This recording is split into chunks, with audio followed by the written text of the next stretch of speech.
18th of September 2012, Manchester, England. PC's Fiona Bone and Nicola Hughes were responding to a reported burglary. As they approached the house, they were mercilessly shot dead at point-blank range. I was a police officer for 31 years. I never saw anything approaching this in all my time in the police. And I hope to God I never see the like of it again. Their families were left devastated. You never expect to plan your child's funeral. From then on, it was oblivion. They'd been lured into a trap by a notorious gangster, 29-year-old Dale Cregan. The callous hitman had a vendetta against the police. What makes Cregan such an evil killer is firstly his complete lack of remorse, and secondly it's his narcissism, that he is basking in the attention that these murders brought with them. Driven by revenge, Cregan had been on a killing spree, taking 4 lives, including a father and son. Extraordinarily, he was the first criminal to commit murder on British soil using a grenade, a weapon of war. All of this makes Dale Cregan one of the world's most evil killers.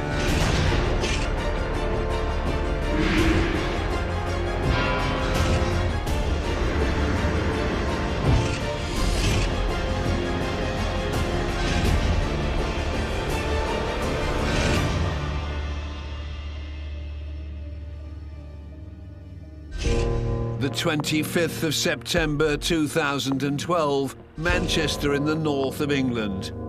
A week after Britain's first ever killing of 2 female officers in the line of duty, the nation mourned the loss of 2 young women, 32-year-old Fiona Bone and Nicola Hughes, who was just 23. Greater Manchester Police were coordinating one of the biggest manhunts in UK history, as well as dealing with the devastating impact of losing 2 of their own. People assume that police officers are immune to dealing with violence. We're not. We see some pretty horrific things as part of the job. But this was different. This had a feel of being something different. They were someone's mum, sister, daughter, and they had an absolute right to go home that night to their loved ones. And that animal took that away. Local gangster Dale Cregan had ambushed Fiona and Nicola during a routine call-out, then mercilessly fired 32 rounds at the unarmed officers. The impact on the nation was extraordinary. The killing of 2 innocent policewomen by a madman, a monster. As Manchester lined the streets for Fiona and Nicola's funerals, grief brought the community even closer to the police. It would change policing in the city forever. I think this is one of those cases that people remember because the kind of level of fear and anxiety that this created was unprecedented. But also it highlighted how dangerous this job can be and how police officers put their lives on the line every day to keep the rest of us safe. In the 4 months leading up to the murders, Dale Cregan had already established himself as a ruthless killer. He shot father and son David and Mark Short dead in 2 gangland attacks, then used a grenade to blow up David Short's body. I remember at the time there was a feeling of unease amongst the public. You don't expect grenades to be used on the streets of Greater Manchester. That was something which had never been encountered before and gave us an indication of how dangerous this individual was. For Cregan, it wasn't enough to kill his victims. He had to completely obliterate them. And this signature of the grenade that he claimed for himself does give this case something really sinister. This killer's story begins on the 6th of June 1983. Dale Cregan was born in Ashton-under-Lyme. He grew up in nearby Droylsden, a working-class suburb of Manchester. He was one of 4, with a brother and 2 sisters. This was at a time when the city was kind of going into a bit of a post-industrial decline. The area where Cregan grew up was known for having quite a tough reputation. And I think when you look at these communities at this point in time, you've got this kind of culture of toughness and stoicism and resilience. And with that, there comes a particular type of masculinity, a kind of quite toxic form of masculinity that values violence. And I don't think Cregan had a very easy time of it as a child. He was bullied. He was smaller than the other kids. He was quite angelic looking, and that made him a bit of a target.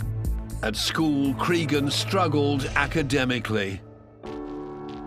Dale Cregan was a remote, self-centered, ambitious boy who didn't fit in. At school, he always thought he was better than the rest. But what that meant was that he created his own private universe. Cregan, the outsider, would escape to the fields and mete out his revenge on the wildlife he found. Well, as a young age, Cregan started killing animals, and this desensitized him to killing. He also wanted to skin the animals and just show dominance over them and destroy things, destroy living things. It serves as a form of desensitization to killing and hurting living things. The hunting and skinning of wild rabbits meant young Cregan also became adept at using a knife. This progressed into something more sinister. He started with a fascination of knives, and it increased to weapons and to guns. Anything involved with killing, destroying, weapons, hurting, violence. This all was very interesting to Cregan, and that was part of his personality. Hurting people or animals gave Cregan a sense of reality. He knew full well that he could use violence to re-tip the scales. He thought that it made him more powerful. Through his hunting adventures, Cregan also escaped the troubles at home. When he was young, his father walked out on the family. Basically, Cregan decided that he would take on the adult role. He would man up and look after the family. And that altered the way he saw himself. At the same time he's been bullied and demeaned and suffering the effects of that, he has to kind of step up and be the man of the household. So he's quite conflicted, and I think this is something that underlies the violence he goes on to commit. At the age of 16, Cregan left full-time education. The outcast who was once bullied found a new sense of belonging and the respect he craved by joining local gangs. Cregan wanted to make his mark in Manchester, which was dominated by gang culture. Gangs were everything. If you were in one, you were a man, you were someone to be respected. If you weren't, you were nobody. Cregan embraced that completely. He wanted to be part of a gang, a man to be feared. It gave him a sense of belonging. There's a sense of territorialism, and very often you don't have a lot of empathy for who you consider to be your enemies. His role models are violent men. The people that the community look up to are people who aren't afraid to use physical force to get the things that they want. So it's incredibly important in shaping him. Although he touted himself as a plasterer, soon Cregan made his real money on the side as a drug dealer, selling cannabis on his local patch. At school, Cregan had experimented with cannabis. As soon as he left, he started selling. He also started using and selling cocaine. It was something that he felt gave him power and control over vulnerable people. He was someone to be respected and taken seriously. At the age of 19, Cregan set off on a working holiday to Tenerife in the Canary Islands. Here he had his first taste of organised crime, persuading elderly holidaymakers to invest their life savings into a timeshare racket. Cregan was eminently believable, charismatic. He could persuade people, perhaps who were a little gullible, to part with many thousands of pounds for a timeshare, which in fact didn't exist. But that was one of Cregan's great abilities, one of his talents. Cregan stealing money from older people doesn't surprise me at all. Older people are weak. They're a target. He could get over on older people. And so he'd rip them off. That means nothing to him. This is how he sees the world. He was antisocial to the core. This is the lifestyle he chose. Here we've got somebody who is not afraid to break the rules to get what they want, whether that's instrumental things like money or whether that's expressive things like power and a feeling of worth, status or recognition. Cregan returned to his drug dealing. He made a lot of money quickly, and this funded exotic trips to all corners of the globe. One, though, would cement his reputation as a hard-man criminal. Cregan allegedly lost his eye in Thailand, where he tried to rip off a local gangster, and that local gangster had tortured him and gouged out his eye. Now, for most people, this kind of thing would be incredibly traumatic and very destabilising, but Cregan took it as something that he could use to carve out a brand, to carve out an identity. He used his gouged out eye as a badge of honor to show just how tough and how ruthless he is. In the wake of the loss of his eye, he looked terrifying. Cregan was now what he wanted people in Manchester to think of him: swashbuckling, frightening, hard man. 28-year-old Cregan had built up a reputation as a violent, drug-dealing criminal with 17 convictions, including affray and assault. He was deeply entrenched in organised crime. Cregan was very well known to the police. He was a violent serial offender. He was a prominent member of the organised crime groups. He was a vile individual and a blister on the side of Greater Manchester. He was a threat to anybody who he encountered. Two rival criminal families, the Shorts and the Atkinsons, had been involved in sporadic clashes, both vying for control of their local turf. The Shorts family was headed by its patriarch, David Short. At the time, we were well aware that there was a really dangerous situation brewing, and some quite drastic measures had to be taken to try and intervene and arrest the offenders. And arrests were made at the time.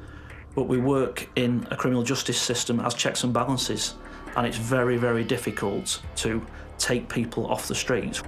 On the 13th of May, Manchester City had beaten arch-rivals Manchester United to the top of football's Premier League. At the Cotton Tree pub in Droylsden, drinks had been flowing all day, and tempers between the Shorts and the Atkinsons began to fray. Football rivalry gone mad, but it gave Dale Cregan the opportunity to redress the balance amongst the Manchester gangs, and it started with a bottle thrown. These are two individuals who are associated with apparently rival families in this area, and because this isn't the kind of thing that is left to lie, it was never going to end with this. Dale Cregan was close to the Atkinson family, so he wanted to settle the score on their behalf. To do this, he had rival patriarch David Short clearly in his sights. Because of this apparently meaningless incident, everything was ratcheted up a notch or two, and revenge was necessary. Cregan decided that he would take it on behalf of the Atkinsons. 2 weeks later, on the 25th of May, Cregan and 3 accomplices drove to the scene of the first argument, the Cotton Tree pub in Droylsden. He was armed with a 9mm Glock pistol. I think for Cregan, this was something that was very significant. This was going to cement his reputation as this fearsome gangster who would stop at nothing to get what he wanted. 11:49 p.m. CCTV shows a car pulling up outside the Cotton Tree with its hazard lights flashing. Inside the pub, David Short and his 23-year-old son Mark were playing pool with family and friends. Armed and wearing a balaclava, Cregan ran into the pub. In less than half a minute, Cregan had fired 7 shots. With David Short nowhere to be seen, Cregan shot son Mark 3 times in the chest. 3 men with them were also wounded. CCTV shows Cregan's getaway. The whole incident lasted just 24 seconds. It's just utter devastation in this pub. And just to give some sense of how quickly this happened, David goes off to the toilet, leaves everybody having a good time, playing pool, having a drink. And when he returns, he finds that his son is fatally injured. Other people are injured as well. David Short sobbed as son Mark died in his arms. They wanted to kill Short's father. The father wasn't there, so you killed the son. Kill somebody in the family. It was a revenge killing. But soon David Short's grief would turn to anger. This is an absolute blitz on this family, on this community. It's absolutely shocking stuff. Cregan realised at once that only killing Mark Short and not his father David left him with a big problem. There were going to be repercussions, and there were going to be violent repercussions. Revenge was necessary. Despite David Short potentially having a clear idea of the identity of his son's murderer, in his gangland world, it wasn't as simple as relying on the police to bring Cregan to justice. Not surprisingly, David Short wasn't keen to talk to the police. That would be to break the omerta of the Manchester gangs. No, there was never going to be any firm evidence. It was going to be done privately. In order to avoid the revenge of the Short family and awkward questions from the police, Cregan fled to Thailand while the dust settled. I think it reveals how hedonistic he is, that he's only concerned about him having a good time and is prepared to just kind of draw the line and forget that he's just murdered somebody.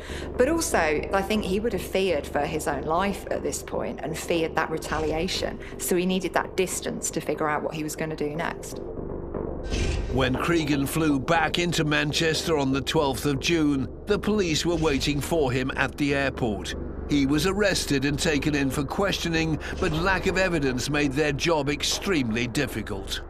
Greater Manchester Police had their suspicions about Dale Cregan, but what they didn't have was firm evidence to put before the Crown Prosecution Service. Greater Manchester Police did everything it possibly could to take him and his associates off the streets, but there are limitations. We can only do so much. I know from my experience at the time how many resources were put into this, but sadly, policing's an imperfect science. We can't always achieve everything with 100% success. On this occasion, it led to tragic consequences that he was able to evade arrest. Over the next 3 months, the police built the case against Cregan. Once they had more evidence, they attempted to rearrest him at home on August the 7th, but he was nowhere to be seen. Cregan had disappeared further north to Bowness in the Lake District, after hearing his accomplices had been arrested. Whilst on the run, he made plans to finish the job he'd botched the first time around, the execution of David Short. It was now a race to kill or be killed. Cregan knew that he should have killed David Short and that he had to do so. Short, for his part, was already threatening Cregan and his family. It was only a matter of time. It was simply a question of who got there first.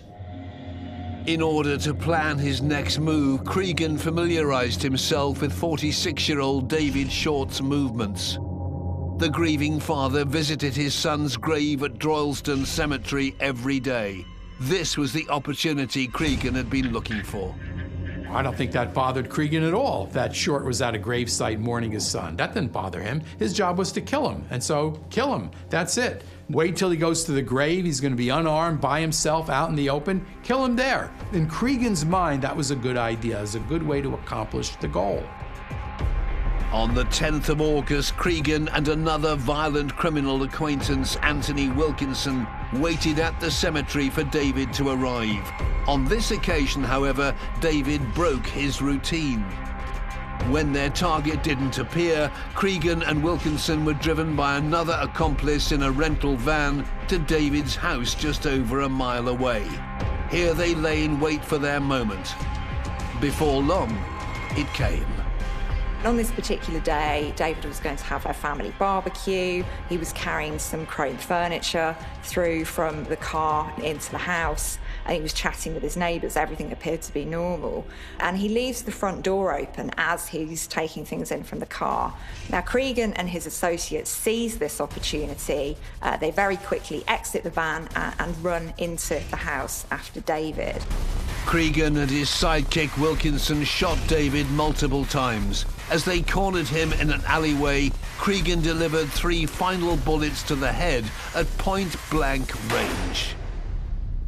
David Short was clearly dead. But Cregan did not want to stop there. He wanted to be infamous, the Manchester gangster everyone remembered. And so he took out a grenade, a weapon only used during war, and exploded it on David's body, literally destroying him. This was the first time a grenade had been used in a murder on mainland British soil. The scene would have been one of absolute devastation. This is a military weapon. This is not the sort of thing that you come across even in very serious crime. This is absolutely unprecedented, and the injuries that he suffered would certainly have been comparable with those that one would expect in a war zone. Cregan and his fellow gangsters then drove back to Droylsden, where he hurled a second grenade at the home of another family they had a grievance with. Then he used a third and final explosive to blow up their van before fleeing the scene. Luckily, there were no further casualties, but gangster Cregan had left his mark. There's a very powerful message being sent out here. I'm not just going to kill this person, I'm going to absolutely obliterate them. And the grenade becomes part of Cregan's signature. This is my calling card. Unfazed by the devastation they'd left in their wake, Cregan and his accomplice stopped to buy ice pops during their getaway. 29-year-old Cregan had succeeded in making himself one of Manchester's most feared gangsters. He was on the run after murdering Mark and David Short. But this was no ordinary killing. For the first time in mainland Britain, a grenade was used in a murder. A bomb disposal unit was brought in and residents were evacuated due to a ruptured gas main caused by the explosion.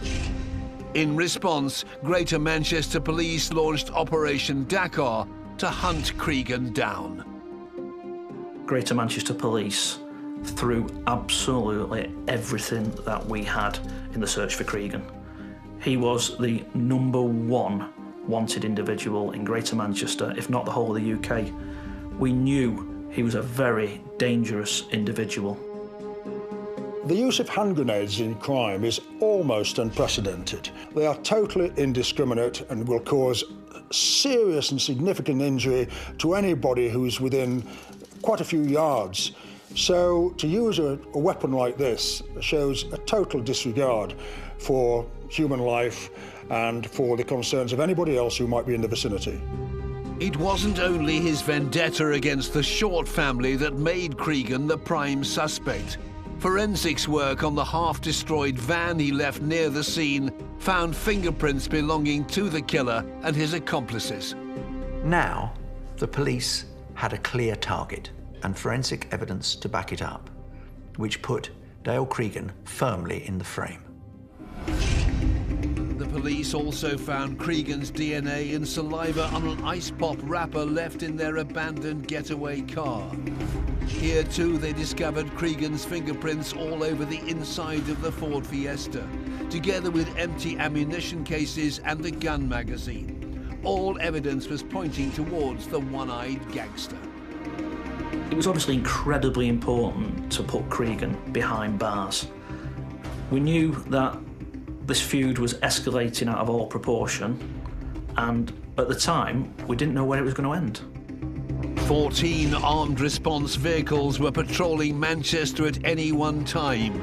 Meanwhile, Cregan and his accomplices had fled 45 miles northeast to Leeds, before travelling another 250 miles south to Herne Bay in Kent. The police issued a photo fit of Dale Cregan and warned everyone that he was potentially armed and dangerous. By the middle of August, a price was put on Cregan and Wilkinson's heads. First, the police offered a £25,000 reward. 2 weeks later, this was doubled. The pressure proved too much for Wilkinson, and he handed himself in. A £50,000 reward still stood for information on Cregan's whereabouts, but people who knew Cregan were too afraid to come forward. The people who had contact with him knew exactly what he was capable of, and you can't spend that money if you're dead. And they knew exactly what the threat was to them. So sadly, they don't think any amount of money would have caused people to have given him up. Wanted posters were put up across the city of Manchester, and Cregan's face even appeared on the big screens at football matches. Cregan's family and close criminal associates were placed under the watchful eye of the police. But nothing led the investigators to the killer. Cregan was well aware that the police were after him. He was intent on not giving up without a fight, and so he laid a plan. His plan was to go out in infamy. On the 17th of September, just 7 miles from his home, Britain's most wanted man forced his way into the house of a former acquaintance. He threatened him with a grenade placed on his mantelpiece if he didn't keep his silence. He goes to the house of a barber and essentially holds him hostage and gets him to trim his hair and trim his beard. This is a guy who wants his mugshot to look as good as it possibly can look. So this is real premeditation. This is real narcissism. Well, it's his image. Before he knew he was going to be arrested and be on TV and so on, he wanted himself to look good. That's Cregan. Everything is his image. As the barber's partner and young daughter cowered upstairs, Cregan binged on beer and cigarettes as he enjoyed what he planned to be his last night of freedom. The next day, on the 18th of September, Cregan loaded his Glock semi-automatic pistol with extra ammunition for his final act of terror. The Glock pistol that he used normally has a 17-round magazine. The fact that Cregan used a 32-round magazine just shows, if you like, that he really wanted to do as much harm, cause as much damage as he possibly could. And those 32 rounds could be fired without changing the magazine, of course. All he had to do was keep pulling the trigger. That morning, police officers Fiona Bone and Nicola Hughes were starting their early shift. 32-year-old Fiona was making plans for her forthcoming civil partnership. She had a daughter, aged 5, with her fiancé. I actually knew Fiona. I was the shift inspector at Tameside when she joined the shift as a brand new recruit from training school. She was bubbly, she was friendly, she did everything he asked of her with a smile on her face, she was keen to learn. She was just everything you would expect of a young police officer. Her 23-year-old colleague, Nicola, was only 3 years into her job as a police constable. You get that sense of pride that, you know, what she's doing. She's out policing the streets, she's out protecting the public, and she was proud of what she was doing. She was proud of wearing the uniform. She was just life and soul of the party at 6 o'clock in the morning when they're all just going on shift. She's laughing and joking. I knew there'd be times where she'd face dangerous situations and assaults and fights, but yeah, I mean, the overall feeling was quite proud. Partway through Nicola and Fiona's morning shift at 10:14 a.m, Dale Cregan made a 999 emergency call. Police emergency. I had someone just threw a big concrete slab through my back window and ran off. Britain's most wanted man posed as a worried resident, Adam, who'd been a victim of crime. Was he a white male? He had an adult mate, so I couldn't really tell you, but... He was a male, though, yeah? Yeah, he was a male. Cregan was planning an ambush on the police. With a clear view of the road ahead, he lay in wait. He had chilling words to end his call. All right, then. Thanks very much. Okay. I'll be waiting. The call was pretty innocuous, the sort of thing which, you know, Greater Manchester police officers deal with every day. So Nicola and Fiona went to investigate. 38 minutes later, unarmed, Fiona and Nicola arrived at the door. As the two policewomen walked up the path towards the front door, Cregan threw it open and began firing. 32 shots had been fired. So the brutality of this attack was horrific. He was just utterly remorseless. He kept going. He kept deciding to pull that trigger. There was no hesitation whatsoever. Despite being hit between 5 and 8 times, Fiona tried to deploy her taser gun. Cregan's response was a final shot through the heart, killing her instantly. Her colleague Nicola couldn't move after a bullet had severed her spinal cord. Cregan then mercilessly shot her 3 times in the head at point-blank range. After he'd emptied his firearm, that was not it. It was not over. He takes out a grenade and throws it. So he's not just killing his victims, he's obliterating them. And I think that's what he wants to be known for. By killing 2 police officers, he's securing that attention that he so desperately wants. The whole attack lasted just 31 seconds. I think it's fair to say that the moments after the attack, the minutes after the attack, the police control room was absolute chaos. But very quickly a picture started to emerge, and Greater Manchester deployed armed officers into Tameside straight after the attack. In a desperate attempt to save their colleagues, unarmed units nearby rushed to the scene. That shows the bravery of police officers. They're not armed. They knew something horrific had happened. They drove straight to the danger to help the colleagues and help the public. Sadly, it was too late. Nicola was rushed to Tameside Hospital by paramedics, where she later was pronounced dead. Her father, Bryn, was driving home from work when he got a call from the police. There was a to and fro of like, where are you and what's, I need to speak to you. And then automatically then you start to think something's not quite right here. And I said, well, tell me what's wrong. I'm outside your house. And then when you hear those words, I'm outside your house, that's when alarm bells start ringing and you panic. And I didn't even register what was being said as well at the time. And then eventually I said to him, don't you dare tell me she's dead. And that's when he said, there's no easy way of saying it. And from then on, it was, oblivion. I didn't know where I was, I didn't know where I was driving. And it was a journey that would take usually 10, 15 minutes, but it seemed to take hours. Cregan's first 2 victims had been embroiled in the feuding gangland world he was part of. But these 2 young police officers were completely unknown to him. By this time, Cregan had realised that there was no escape. He chose to kill 2 innocent policewomen because it was to be his gravestone, his legacy, the thing that ensured his infamy in the hierarchy of infamous criminals. He wants to be the biggest gangster in Manchester and be seen as this fearsome character who nobody's going to mess with.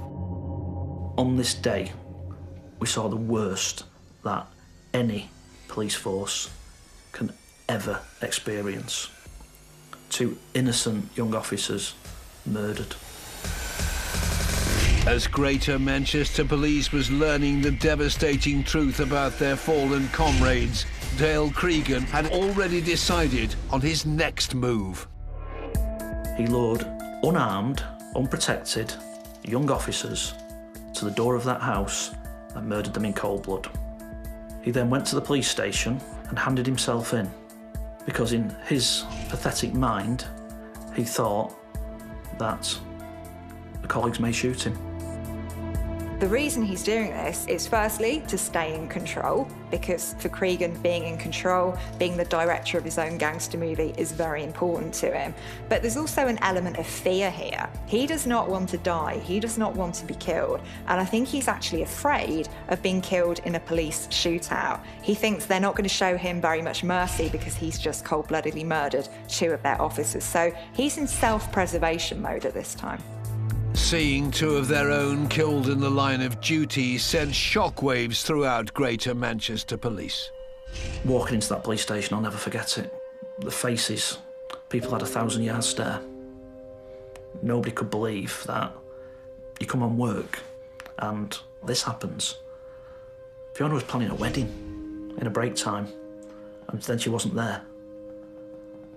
Imagine the impact that has on family, friends, colleagues who were sat at 7 o'clock in the morning making cups of tea and chatting about what they were going to do that day.